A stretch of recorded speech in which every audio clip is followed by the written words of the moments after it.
Hello, and welcome to another Ring Rouge unit of the week. And today we're taking a look at the SDKFZ 25-run/1 Armoured Personnel Carrier. The 25-run was the main half-track used by the Germans throughout the entirety of the Second World War, with over 15,000 models being produced. The whole concept of it was pretty simple. You have a bulletproof box which you can transport Panzer Grenadiers through the infantry who support the Panzers and when they do their Panzer assaults, because having them in a bulletproof box is much better than having them in a truck. Unfortunately, there weren't enough 25-runs to actually go around to every single Panzer Grenadier and Panzer Division, and so the majority of them were really just equipped with trucks in this sort of capacity. Now, of course, this was a German open-top vehicle, so as many other variants of the 25-runs there end up being produced.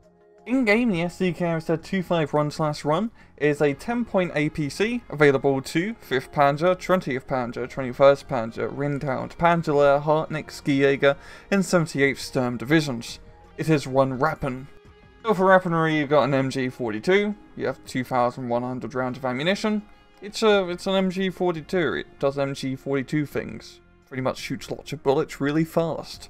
In terms of armor layout, you got 25mm on the front, no top armor, 10 on the side and 10 on back. And if you pop down to the miscellaneous stat, it goes 34km off-road, 55km on the road, bad stealth, normal optics and heavy transport capabilities.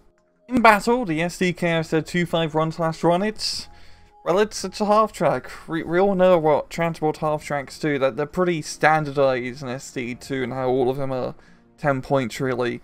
But it's pretty simple.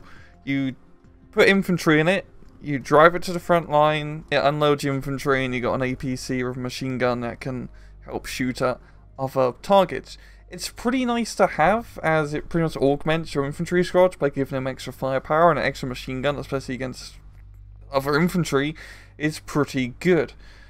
You usually get a decent amount of them with the Panzer Division decks, and with the other non-Panzer Division decks such as Skijäger, Hartnick, 78th, you usually only get a few, so really only want to get them for maybe specialised infantry or leader units, for example. The half-tracks, especially the German runs, really have one big fault, and that is the Soviets have a lot of AT rifles, and AT rifles are the perfect counter to half-tracks. Whether it's PTRS squads or big rifle squads or PTRDs, they will pretty much just eat up your half-tracks alive, and that really does make it hard to use half-tracks against divisions that have a lot of those weapons, and a lot of Russian divisions do have PTRD equipped regular infantry squads, so you're not really going to have a good time using half-tracks in that regard. It does make it much more finickier in SD2 compared to SD1. You can't do half-track rushes anymore, it's really not much of a thing. They're not as vital. You don't need to take half-tracks. I've seen people play Panzer Divisions and pretty much just use transport tracks and still have a pretty good time. But they're not bad to have, especially when it's only 10 points. It's not bad for a bulletproof vehicle with a machine gun. But yeah, it's a transport half-track. Pretty simple stuff. Nothing too crazy going on. Also, shout out to the French captured run and the Soviet captured run. It's pretty much the exact same thing, but they got some cool paint jobs. And well, I'm going to leave it off. Yeah, this has been another Ring Rouge unit of the week. I hope you guys enjoyed the video. And usual, please just take it easy.